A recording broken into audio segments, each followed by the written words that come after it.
할렐루야. 지난 화요일 7월 4일이죠.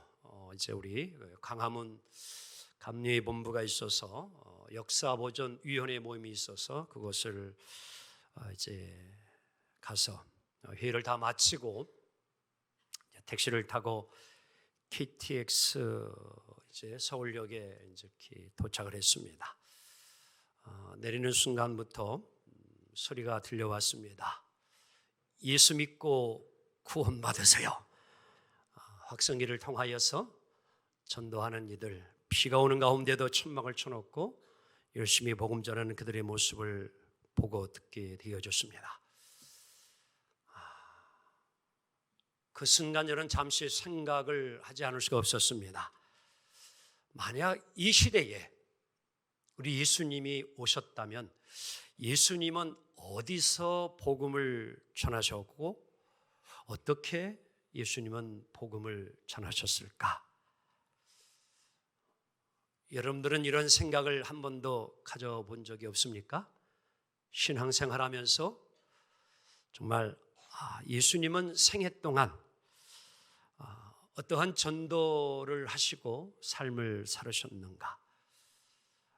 오늘 본문을 보게 되어지면 예수님은 전도를 사명으로 여기고 삶을 사셨음을 깨닫게 됩니다. 최고 경영자 예수라는 책으로 유명해진 로리 베리 존스라는 분이 또 하나의 책을 썼는데 The Faith라는 책입니다. 기적의 사명 선언문이라는 책인데요. 이 책의 페이지 22쪽 서혼이라고 하는 그런 이제 글 가운데에 이런 내용이 담겨 있습니다. 함께 좀 보도록 할까요? 시작. 당신도 자신만의 사명 선언문을 갖게 된다면 직장에서든 가정에서든 의사결정에 많은 도움을 받을 수 있을 것이다. 향후 진로 설정이며 직업에 대한 불안을 해소하는 데도 큰 도움을 얻을 수 있을 것이다. 우리가 무엇을 하기 위해서 나의 존재를 좀 명확히 알고 살아가면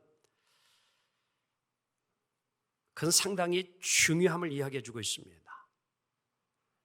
아무리 지금 이 세상이 여러분 네트워크로 거미줄과 같이 촘촘하게 잘 관계망이 되어 있는 참 복잡하고 다원적인 이러한 사회로 구성되어 있지만 이런 곳에서도 우리들이 생존의 위협을 때로는 받으면서도 어떤 시련과 역경이 와도 그런 모든 상황을 잘 극복하고 이겨낼 수 있는 비결인데 그것은 사명감이 있으면 된다는 거예요.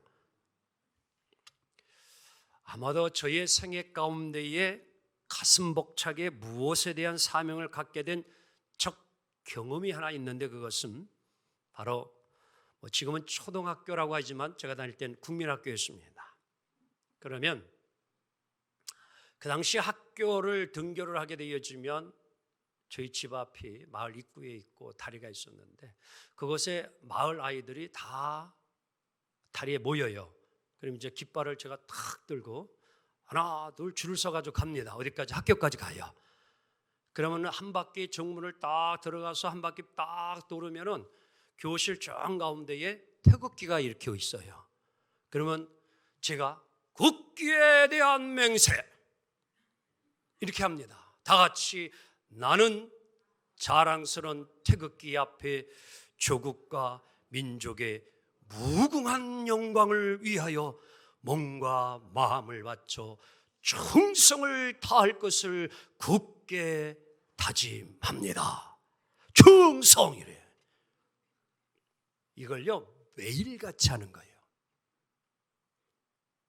전 박정희 대통령 때에 이러한 여러분 다짐과 사명이 있었기에 이 나라가 경제가 살아난 거예요. 그 일은 인정할 만합니다. 온 학생부터 전 국민이 잘 살아보세라는 거예요. 잘 살아보세. 네. 우리 대형인 모를 거예요. 이게 뭔 얘기인지 지금 목사님. 정말 눈만 뜨면 잘 살아보세요. 그리고 국가와 민족을 위하여 몸과 마음을 다하여 충성할 것을 사명을 다짐하는 거예요. 이게 별거 아닌 것 같지만도요, 엄청난 힘이었어요. 사명감을 가지고 하루를 살아가는 자하고요, 사명감 없이 사는 자는 전혀 다른 겁니다. 오래전 우리 예수님은 당신이 이 땅에 온 사명을 이야기할 때에 이렇게 설명해요. 내가 온 것은, 인자가 온 것은, 이렇게 이야기를 하시면서 자신의 사명을 분명하게 밝히고 있습니다. 자, 그게 누가복음 19장 10절이에요. 함께 읽습니다. 시작. 인자가 온 것은 잃어버린 자를 찾아 구원하려 하심이라. 예수님이 이 세상에 오신 사명, 그걸 분명히 밝히고 있어요. 잃어버린 자를 찾아서 뭐 하려 함이라? 구원하려 함이라. 이것 때문에 예수님은 이 세상에 오셨다는 거예요.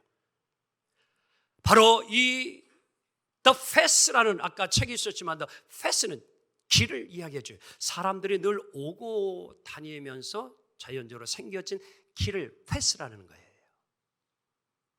이 십자가의 길, 이것이 하나님의 뜻을 이루는 길이요라는 사명감을 늘 자각하고 사신 분이 예수님이요. 이 십자가의 길을 가는 것이 세상을 구원할 수 있는 유일한 길이요. 이 십자가의 길을 가는 것이 세상을 변화시킬 수 있는 길임을 믿고 살았던 분이 예수 그리스도이심을 믿습니다. 그래서 예수님은 마지막 이 세상을 떠나가면서 사랑하는 제자들에게 너희는 가서 모든 민족을 제자로 삼아라, 이 말씀 주고 있는 거예요. 모든 인류를 구원시키라는 거예요. 이 사명감을 불어넣어 주죠, 예수님. 이건 아주 중요합니다. 우리가 잘 아는 애플 회사 창시자 스티브 잡스라는 분이 있죠. 이분이 이제 이 회사를 창설하고 회사를 좀 더 이렇게 발전을 시키기 위해서 노력을 하는데 제자리 걸음만 하고 있습니다. 그래서 효율적으로 회사를 잘 광고 마케팅을 해야 되는데 이 일의 적임자가 누구 있을까라고 찾다가 찾은 자가 누구냐면은 그 당시에 펩시콜라의 CEO였던 존 스칼라라고 하는 분입니다. 두 분이에요. 한 분이 스티브 잡스고 존 스칼라예요. 됐습니다. 자, 스티븐 잡스가 하루는 이제 38살 되어진 펩시콜라의 존 스칼라의 사장을 찾아갔어요. 그러면서 하는 얘기가, 당신 우리 회사로 와라. 내가 모든 걸 보장해 주고 명예, 재산 다 잘해줄 테니까 우리 회사 와서 같이 좀 일을 하자. 왜냐하면 이 존 스칼라처럼 그 당시에 마케팅에 홍보에 대가가 없었걸랑이에요. 그 코카콜라를 넘어설 정도로 엄청난 그런 마케팅의 전략가였습니다. 그런데 38세 된 이때에 이 존 스칼라가 끄떡하잖아요. 왜? 아쉬울 게 하나도 없걸랑이에요. 지금 자리, 부, 명예 정말 누구에게도 부럽지 않아요. 하지만 이 스티븐 잡스가 계속 만나고 설득을 합니다. 44세 되던 해 다시 찾아갔어요. 우리 회사 와라. 내가 막대한 보상을 해줄 것이다. 그래도 움직이질 않습니다. 근데 마지막 스티븐 잡스가 존 스칼라에게 도전적인 이 한마디를 했을 때 그가 돌아와요. 뭐라고 이야기했느냐? 함께 다 같이 보도록 할까요? 시작. 당신은 설탕물이나 팔면서 나머지 여생을 허비하시겠습니까? 아니면 세상을 좀 바꾸는 일에 자신을 던지시겠습니다. 아멘. 애플이 있음으로 세상이 달라졌습니다. 믿습니까? 세상이 바뀐 거예요. 그 일에 함께 합력하여 일을 이루어냈습니다. 저는 오늘 여러분에게도 한번 도전장을 드리고 싶어요. 여러분, 지금까지 살면서 그냥 그런 저런 그냥 대충대충 설렁설렁 이렇게 여러분 살아오셨습니까? 아니, 앞으로 그렇게 살기를 원하십니까? 아니면 우리의 인생의 주인 되신 예수님의 명령을 따라 모범을 쫓아 세상을 한번 새롭게 변화시키는 귀한 하나님의 사람으로 쓰임받는 그런 삶을 살아가기를 원하십니까? 바라옵기는 오늘 이제 우리의 남은 생도 정말 주님 모시기에 의미 있고 가치 있고 생명을 살리는 일에 쓰임받기를 원한다면 먼저 우리 스스로가 자각해야 합니다. 뭘 스스로 깨야 됩니까? 내 인생의 목적이 무엇인지를.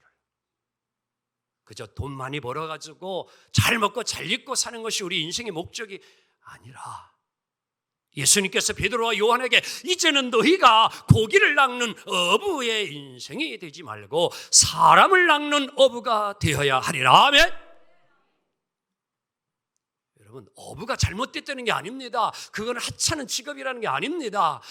보다 오늘 우리들이 직장을 다니고 사업을 하나 하더라도 그 하는 모든 것들 속에서 우리는 또한 생명을 살려내고 이 사회가, 세계가 주님이 기뻐하시고 그의 나라와 그의 의가 이루어지는 그러한 세계를 이루어가는 일에 우리가 함께 직장이 쓰임받고 사업장도 쓰임받고 배움이 쓰임받는 그 가치와 의미와 사명감을 가지고 살아가야 된다라는 거예요. 그걸 먼저 내가 자각하는 게 중요하다는 겁니다. 알고 살아가야 된다 이런 얘기지요. 모르고 살아가는 건 전혀 다릅니다. 예수님은 이것이 분명했어요. 당신의 사명이 무엇인지를 정확하게 자각하고 인생을 사셨어요.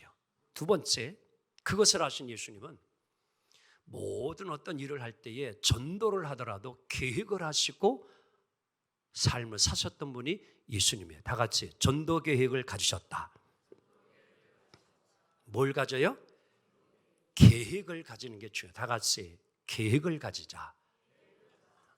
한번 옆 사람에게 물어봐요. 10년 후에 어떠한 모습일까요? 그래 봐 한번. 여러분,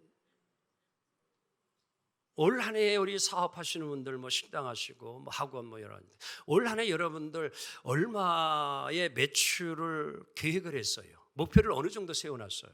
뭐 계획 좀 있었어요? 일 하나에 2023년 출발하면서 올해는 내가 작년에 5천 매출했는데 올해는 내가 8천 매출을 하겠다. 뭔가 좀 플랜이 있어요? 그 일을 위해서 내가 어떻게 준비하겠다고 하는 그런 계획도 플랜이 있어요?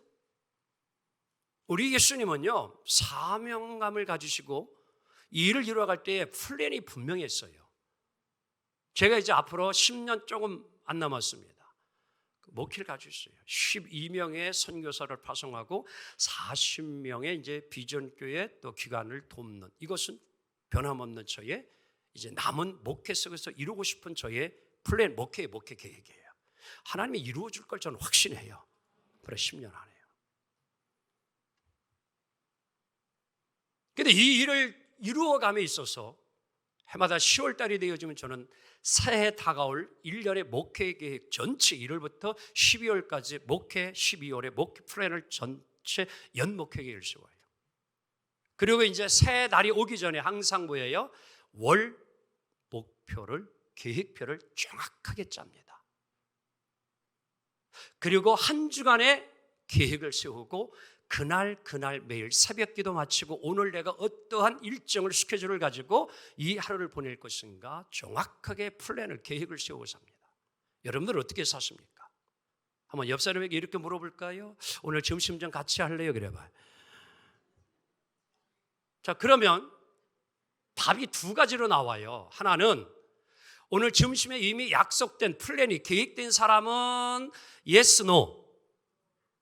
점심 계획이 이미 먼저 계획되어져 있어요. 그러면 그런 청이 왔을 때에 yes, no. no. 나는 이미 지금 뭐예요? 계획이 세워져 있습니다. 안 된다는 거죠. 근데 계획이 전혀 없는 사람은 이거 잘 됐네. 뭐 할까? 오늘 계획도 하나도 없었는데 그려 고마워. 어디로 가? 계획 없는 사람 이야기. 예수님은요. 자, 오늘 보세요. 어제 열심히 병 고치고 귀신 쫓아내는 일을 하셨어요. 그리고 주무시고 오늘 새벽에 일찍 일어났어요. 그래서 한적한 곳에 가서 기도했어요. 새벽에. 그날 계획을 세운 거예요. 믿습니까? 오늘은 내가 어떠한 일을 하리라. 그리고 났는데 제자가 와가지고 아이고 선생님, 예수님, 아유 지금 그냥 막 사람들이 몰려와가지고 어쩌면 어떻게 해야 할까요? 그러니까 예수님 이런 자에 딱 거절합니다. 38절 냉정할 정도로 예수님이 이렇게 말을 합니다. 시작. 이르시되 우리가 다른 가까운 마을들로 가자. 거기서도 전도하려니 내가 이를 위하여 왔노라. 이미 나에게는, 예수님에게는 다른 뭐가 돼 있어요? 계획이 있어요. 그래서 오늘 내가 그곳에 가서 거기서 오늘은 내가 복음을 전하고 전도해야 하노라. 아멘. 거절합니다. 그리고 계획한 그곳을 향해 나아가는 거예요. 예수님의 일생의 한 걸음 한 걸음은 항상 뭐예요? 계획을 가지고 복음을 전하는 일에 일관되게 살아가고 있음을 보게 되어집니다. 여러분들은 어떠한 계획을 가지고 하루하루, 한 주, 한 달, 1년 살아가고 계십니까? 아니, 오늘 예수님처럼 영혼 구원하는 일에는 여러분들은 어떠한 계획을 나름대로 혹 가지고 계십니까? 내가 예수 믿고 구원받은 후 나도 이 주님의 은혜를 갚기 위하여 이제 복음을 아직 만나지 못한, 구원받지 못한 이들을 위하여서 나도 이렇게 좀 전도해야 되겠다라는 플랜이 여러분들 좀 스스로 각자에게 있습니까?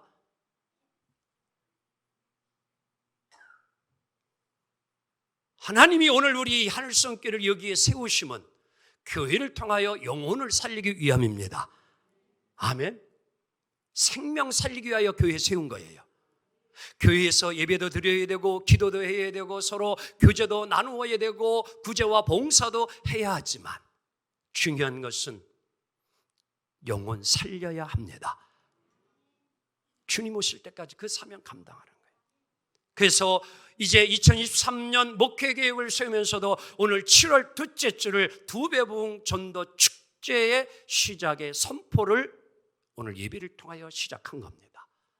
한 달 동안 이제 전도 대상자를 한 교인이 한 생명씩 이제 내가 전도할 대상자를 찾는 거예요. 한 달 동안. 그리고 8월, 9월 그들을 만납니다. 그들을 접촉합니다. 관계성을 가집니다. 열심히 그들의 마음의 문을 두드리고 여는 일을 행합니다. 그리고 10월 첫째 주부터 한 사람씩 한 달 동안 등록시키기를 시작합니다. 그리고 11월 첫째 주에 온 교인이 전체 D-Day 11월 첫째 주일 추수감사주일에 함께 축제를 열 것입니다. 할렐루야. 계획이에요. 전도에 대한 계획입니다. 그래야만이 주님이 함께 역사합니다. 오늘 하나님께서 이 교회를 이곳에 세워주시고 여러분 가정을 이 교회의 성도로 하나님이 택하시고 세워주시면 오늘도 우리를 통하여, 우리 하늘성교를 통하여 이 지역에 아직도 예수 믿지 아니하는 자들의 영혼을 구원시키기 위하여 이 일을 오늘도 주님은 이루어 가심을 믿습니다. 아멘. 그 일에 우리가 함께 해야 합니다. 함께 동참해야 합니다. 이 설교를 하면 이상하게 아멘을 안 해. 일부 예배를 드리고 났는데도 주여 하고 통성기도 합시다 했는데 전주까지만 해도 막 기도할 때 막 뜨겁게 막 기도하고 막 울기도 하고 막 그러는데 오늘은 냉랭해.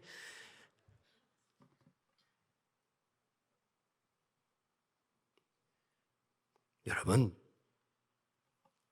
예수님은 분명한 사명감을 가지고 전도하는 삶을 살았어요. 어떻게 예수님은 그럼 전도를 하셨을까? 세 번째예요. 예수님은 모든 기회를 전도의 기회로 여기고 사셨어요. 다 같이 모든 기회를 전도의 기회로. 아멘. 예수님은 늘 전도를 계획하시고 삶을 살았지만 때로는 계획되지 않았을지라도 어떠한 상황, 환경 속에서 복음을 전할 수 있는 기회만 주어지면 그 기회를 놓치지 아니하고 항상 전도하고 복음을 전하였습니다. 아멘. 자, 요한복음 4장을 가게 되어지면 하는 예수님이 제자들이 양식을 구하러 갔을 때에 그 사마리아라고 하는 지역 북쪽이지요. 그 수가라고 하는 마을 동네에 이제 가게 되어졌어요. 그 우물가인데 목이 말라 가셨는데 때마침 그때에 한 여인이 다가옵니다. 예수님에게요. 그래서 예수님이 말을 건네는데 이 말을 건네는 그 당시에 문화에 의하면 절대 해서는 안 되는 거예요. 문화가 유대인인 남자와 이방인인 사마리아 여자와 대화를 나누면 절대 그것은 안 되는 것이었어요. 그런데 예수님이 그 기회를 놓치지 아니하고 대화를 걸어요. 뭐라고 하면은 나에게 물 좀 주세요. 나에게 물 좀 달라. 먼저 예수님이 접근을 합니다. 내게 물 좀 달라. 그러면서 이제 계속 대화를 주고받으면서 예수님이 이제 하시는 이야기가 이 우물을 야곱의 우물을 먹는 자는 먹고 나면 목마르지만 내가 주는 물을 마시는 자는 영원히 목마르지 아니하리라. 눈이 벌쩍 뜨 귀가 여자가 야 그런 거 있으면 나 왜 물길로 오지 않아도 좋으니까. 근데 그 물은 뭐예요? 예수 그리스도 생수가 되신 예수님을 말합니다. 대화 속에서 이 여자가 메시아를 발견합니다. 예수님이 구세주님을 발견합니다. 너무 기뻐 좋아서 동네에 뛰어들어가고 내가 예수 메시아를 만났다. 할렐루야. 보세요. 예수님은 기회를 놓치지 않아요. 어떠한 장소에서든지 누구를 만났든지 그때를 놓치지 아니하고 전도할 기회를 놓치지 아니하고 복음을 전하는 거예요. 자, 본문으로 돌아와 볼까요? 누가복음 19장 오늘 10절에 이렇게 예수님이 이야기를 한 겁니다. 함께 다시 볼까요? 시작. 인자가 온 것은 잃어버린 자를 찾아 구원하려 하심이라. 왜 예수님이 이 말씀을 결론으로 내리셨느냐? 사건이 있어요. 요한복음 19장 1절로 9절까지 내용이 뭐냐? 예수님이 이제 절기가 되어져서 예루살렘 성전에 이제 절기를 지키러 가는데 여리고를 지나가게 됩니다. 항상 오고 내려갈 때마다. 근데 그 마을에 예수님이 가게 되어졌는데 소문이 나가지고 동네 사람들이 다 예수님에게 몰려오는 거예요. 너도 나도 그냥 가리지 아니하고 다 인산인을 이래가지고 사람이 수없이 많이 몰려왔습니다. 근데 그때에 그 여리고의 세리장이었던 삭개오도 도대체 예수라는 양반이 얼마나 대단한 사람이길래 궁금도 하고 그래가지고 보러 갔는데 너무 많아요. 근데 성경에 의하면 이 세리장이가 키가 아주 커요? 너무 작대요. 그래서 아무리 팔등꿈치를 들어도 도대체 볼 수 없는 거예요, 예수님을. 그래서 이렇게 보다 보니까 돌무화과 나무, 옛날에는 뽕나무로 번역을 했는데 지금 돌무화과 나무로 번역을 해놨어요. 그래서 이제 여리고에 가면은 그게 아직도 있습니다. 성지순례를 가게 돼요. 그래서 거기를 딱 타고 올라가니까 이제 예수님 보이는 거예요. 자 보세요. 인산인을 열어가지고 사람들이 너무 많아요. 근데 그때의 예수님의 관심은, 예수님의 초점은 여러분 누구에게 있었느냐? 삭개오에 가 있어요.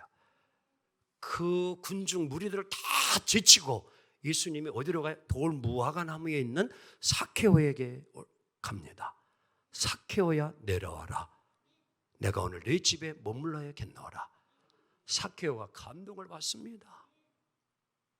그러면서 지난날에 자기가 행하였던 일을 다 이실질 거예요. 예수님 묻지도 않았어요. 야 삭개오 너 세금 걷으면서 다른 사람들 그냥 막 100원만 낼 걸 너 10,000원씩 받고 그랬지.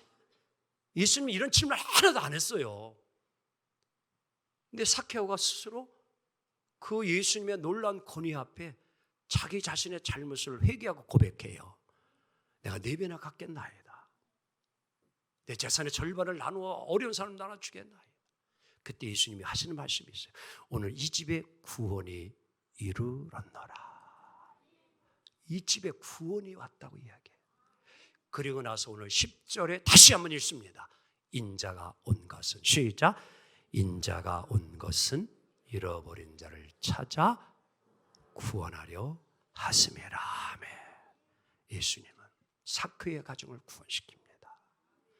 사명을 잃지 않아요. 어디를 가든지 항상 기회를 놓치지 아니하고 복음을 전하는 예수님. 우리는 기억해야 합니다.